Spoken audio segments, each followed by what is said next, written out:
말씀을 잃어버리지 않도록 하나님께서 우리 마음을 굳건하게 붙들어 주옵소서.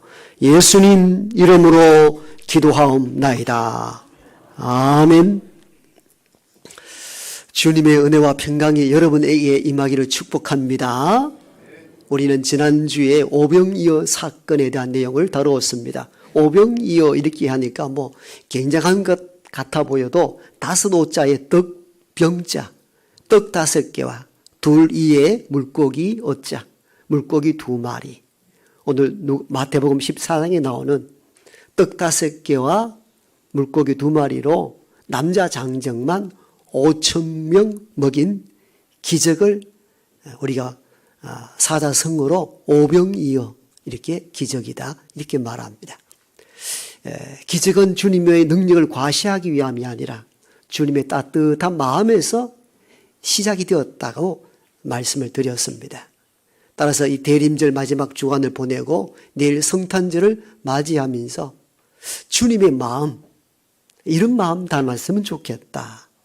그럴 때의 기적과 역사가 우리 가운데 일어날 줄 믿습니다. 사람들은 주님의 마음 담기에는 별 관심이 없고 그냥 기적에만 관심이 많습니다.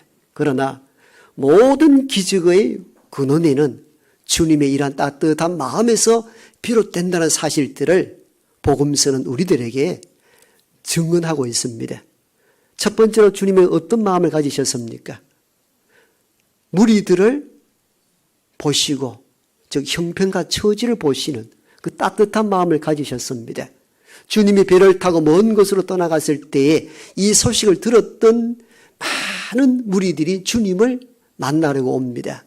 그곳은 빈들이었고 거리가 멀어서 걸어서 왔으며 먹을 것이 없어 굶주린 상태에 놓여 있습니다. 주님은 이 모습을 보셨습니다. 그래서 오늘 본문 14절에서는 주께서 무리를 보시고 여기서 보다라는 동사는 사물을 대하듯 단순하게 봤다는 의미가 아니라 그 사람의 내면의 깊이, 형편, 처지를 봤다는 것입니다. 그 형편과 처지를 보니 먼 길에서 걸어왔고 빈들이고 먹을 것이 없는 상태, 이걸 본 거죠. 그러니까 이 형편과 처지를 보니 기적을 일으켜서 뭔가 먹여야 했던 것입니다.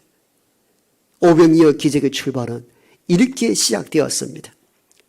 어떤 주의 기적을 저와 여러분이 추구한다면 먼저는 사람들의 형편과 처지를 바라볼 수 있는 따뜻한 마음 가지시기를 축복합니다. 두 번째는 주님의 어떤 마음의 기적을 일으켰는가 하면은 불쌍히 여기는 마음, 그냥 보는 것에서 머물지 아니하고 또 그 안에 그들이 얼마나 힘이 들고 어려운가 불쌍히 여겼다. 오늘 14절에 무리를 보시고 그 다음에 단어가 불쌍히 여기서, 불쌍히는 헬라어 원어의 뜻을 제가 설명드렸죠. 내장이 뒤틀릴 듯한 아픔, 내적 고통을 의미합니다. 우리가 누군가를 바라보았을 때에 형편과 처지를 보면서 지나치는 경우가 있죠. 그러나 어떤 사람은 그 형편과 처지를 보고 그의 아픔이 내 아픔으로 여길 때가 있습니다. 주님이 불쌍히 여겼다는 이 의미는 바로 여기에 해당됩니다. 내적 고통, 제가 얼마나 배고픈가, 굶주림 속에 놓여 있었던가 불쌍히 여기셨습니다. 그래서 오병이어 기적이 있기 전에 먼저 하나의 기적을 먼저 보여주셨죠. 바로 오늘 본문에 감춰져 있는 것인데 병자를 고치셨다 기록되어 있습니다. 14절 이후 보면은 우리는 오병이어 기적이라는 너무 큰 기적에 대해 압도당하다 보니까 관심을 거기에 다 빼앗겨 버렸어요. 그러나 그 이전에 하나의 기적이 또 있었습니다. 병자를 먼저 치료했습니다.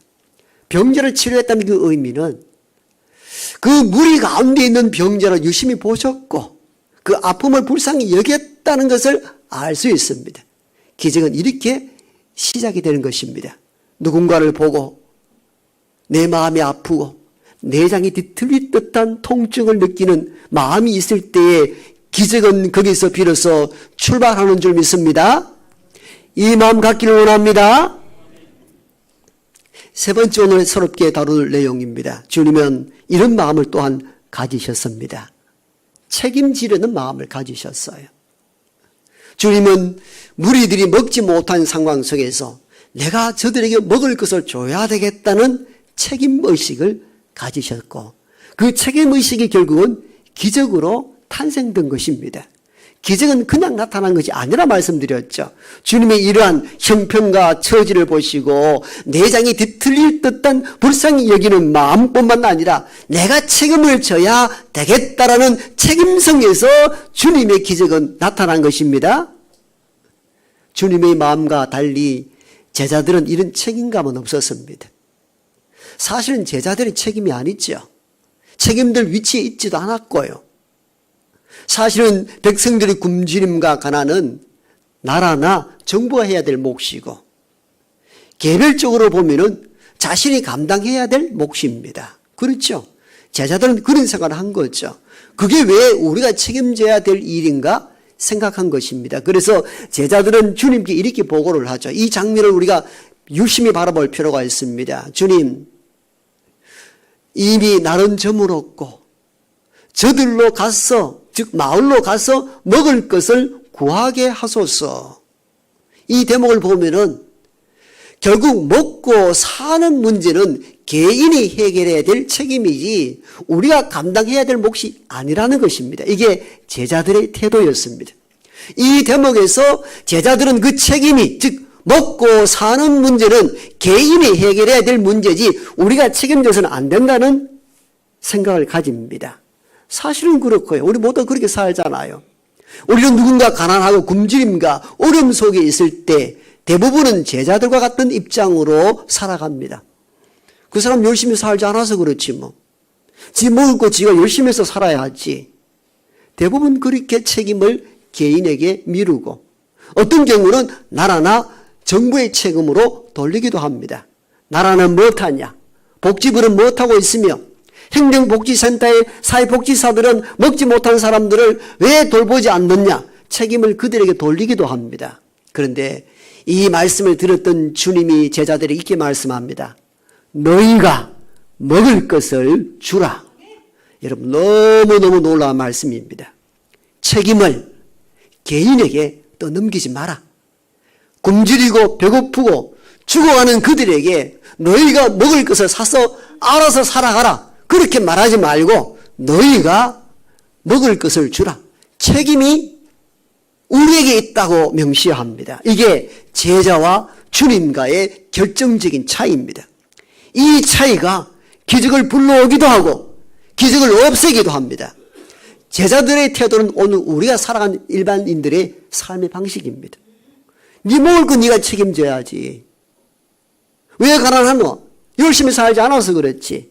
그 네가 알아서 먹고 살아라. 이게 제자들의 태도였다면은 주님은 그 무책임성에 대하여 이렇게 말씀합니다.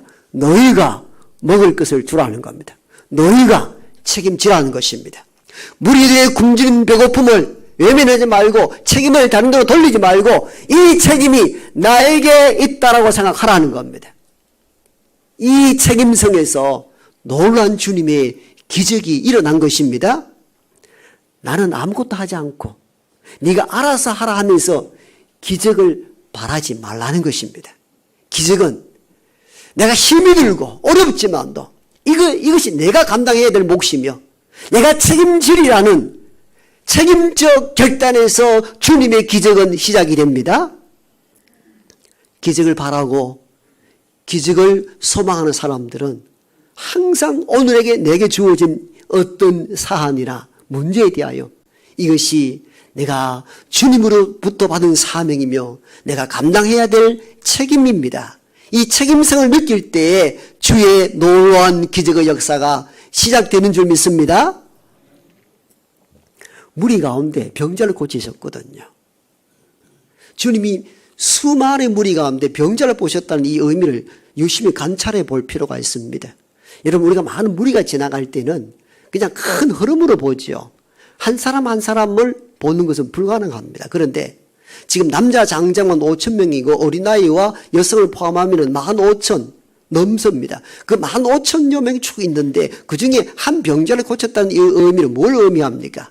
주님이 관심 있게 보셨고 저 병든 자가 무리 가운데 끼어서 건강한 자들이 여기까지 걸어온 것도 정말 고단했을 것이고 다시 저 병자를 그냥 두었을 경우에 돌아가다가 쓰러져 죽을 수 있다는 생각들.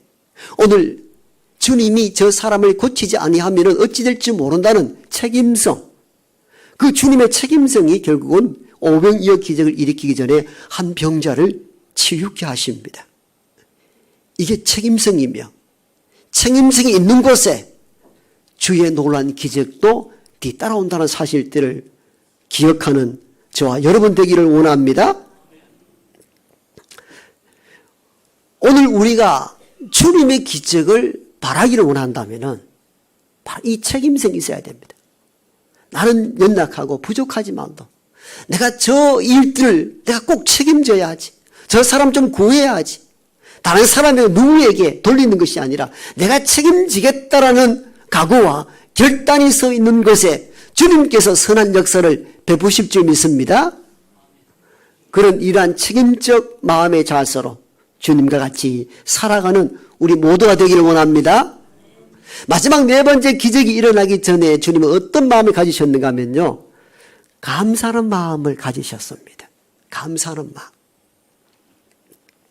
오늘 주님의 손에 들려진 것.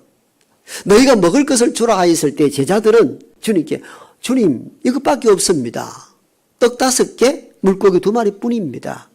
그걸 내놓았습니다. 그런데 이 오병이어 기적은 4개 복음서에 다 기록되어 있습니다. 그만큼 중요하다는 것이죠. 그러나 요한복음서는 좀 독특하게 기록되어 있습니다. 여기서 물고기라는 것은 우리가 잘 알듯이 익투스라는 헬라어를 보통 써요. 그런데 마태, 마가, 누가복음은 다 물고기 익투스를 쓰는데 요한복음만 익투스라는 단어를 쓰지 않습니다. 옵사리온이라는 단어를 쓰는데 옵사리온은 익투스와 달리 아주 작은 물고기. 유대 문화 역사를 읽어보니까 이 옵사리온 작은 물고기는 그물에 걸려오면 대강 털을 없앤다 그래요. 맛도 없고 너무 작아서 버리는 경우인데 이 버리는 작은 물고기를 주로 아주 서민들이 그걸 염장해서 그 짠맛으로 먹는 물고기가 옵사리온입니다. 이 옵사리온 작은 물고기가 2마리. 여기서 떡은 일반 빵이 아니고 아주 서민들이 가난해서 먹는 우리나라로 해석하면 개떡 있죠. 그런 떡이에요. 그러니까 이걸 누가 내놓았느냐. 요한복음에서는 어린 소년이. 그러니까 어린 소년이 먼 길 떠나는데 집에서 아마 가장 가난한 도시락을 사둔 것으로 여겨집니다. 그게 요한복음서에 나타난 옵사리온의 본래 의미입니다. 그러니까 한 소년이 한 끼 정심으로 끼니를 해결하기 위하여 사준 작은 도시락입니다. 그래서 제자들은 주께 이걸 바치면서 이렇게 이야기합니다. 이것이 이 많은 사람에게 얼마나 되겠습니까? 그렇지요.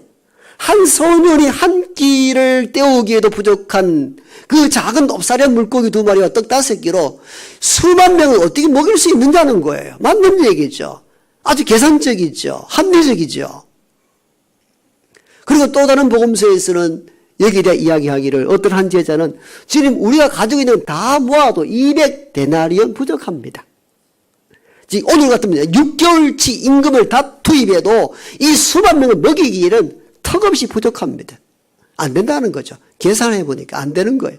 그러니까 염려가 쌓이고 걱정이 일어나고 마음의 불평이 일어납니다. 그런데 주님은 그 한 소년이 드린 작은 도시락을 손에 올리고 오늘 본문은 어떻게 기록합니까? 축사하여. 축사라는 이 한자의 개념이 뭐 굉장한 것 같아 보여도 헬라어식으로 표현하면 별것 아닙니다. 유로교라는 단어인데 하나님을 찬양하고 하나님께 감사를 올려드리다. 이게 축사의 뜻입니다. 주님께서 잘 들으십시오. 주님 손에 들려진 것은 한 소년이 바친 작은 물고기 2마리와 떡 5개 밖에 없는데 제자들은 이걸 갖고 이 많은 사람에게 어떻게 합니까? 라고 걱정하고 염려하고 불평할 때 주님은 하나님께 찬양하고 감사의 기도를 올려드렸습니다. 이 대목을 주목하셔야 되고, 그 다음 더 주목해야 될 부분은 이 부분입니다. 우리는 보통 이렇게 하죠. 손에 넘치도록 복의 복을 더하여 주시옵소서. 그냥 주시옵소서 아니고 상시없으면 주시옵소서. 넘치도록. 그런데 복음서를 읽어보면은 넘치도록 달라는 구절도 없습니다. 기적을 베풀어 달라는 구절도 없습니다. 주님은 아주 단순한 기도를 드립니다. 감사합니다. 이 유로교는 유대인들이 주로 쓰는 일상의 감사 기도법이었습니다. 땅에 있는 모든 먹을거리는 하나님의 주신 것이므로 감사하다는 것입니다. 주님은 아주 단순한 감사의 기도를 드린 것뿐입니다. 이것을 통하여 넘치도록 복의 복을 더하여 주시옵소서가 아니고 그냥 감사합니다. 모든 양식은 하나님 주신 것이니 감사합니다. 이 감사의 기도를 드리고 나누었더니 5,000명이 먹고도 남는 기적이 일어났습니다. 기적은 어디로부터? 주어진 양식에 대한 감사로부터 기적이 시작되었다는 사실은 복음서가 증언해 주는 내용들입니다. 기적을 경험하기를 원하십니까? 작은 것이라도 하나님께 단순하게 감사할 수 있기를 원합니다. 감사하십시오. 기적은 그렇게 출발합니다. 탈무드에 보면은 감사 없이 즐기는 자는 하나님께 강도짓하는 것과 같아 하였습니다. 감사가 그만큼 소중합니다. 일상의 감사를 잃어버리지 않는 저와 여러분 되기를 원합니다. 우리가 생각하기로 내가 상상하는 것 이상 크고 놀라운 것만 주어질 때만 감사하는 것이 아니라 일상에서 너무 하찮은 것이라 할지라도 이것조차도 하나님 주신 것이지요 라고 감사할 수 있는 저와 여러분 되기를 축복합니다. 그때에 비로소 기적은 시작이 되는 것입니다. 대림절 마지막 주일을 보내고 내일은 주 오심 성탄절입니다. 그러면서 우리는 주님은 어떤 마음으로 사셨을까? 우리는 오늘 주어진 본문을 통하여 깊이 자신들을 들여다볼 수 있기를 원합니다. 주님은 자기 앞에 있는 무리들을 사물을 대하듯 대하지 않았습니다. 그들의 형편과 처지를 깊이 들여다보시고 그리고 그들이 병들고 굶주리고 있었다는 사실에 대해서 내 내장이 꼬이고 아프듯 불쌍히 여기는 마음을 가지셨습니다. 여러분, 기적은 이렇게 시작이 된 겁니다.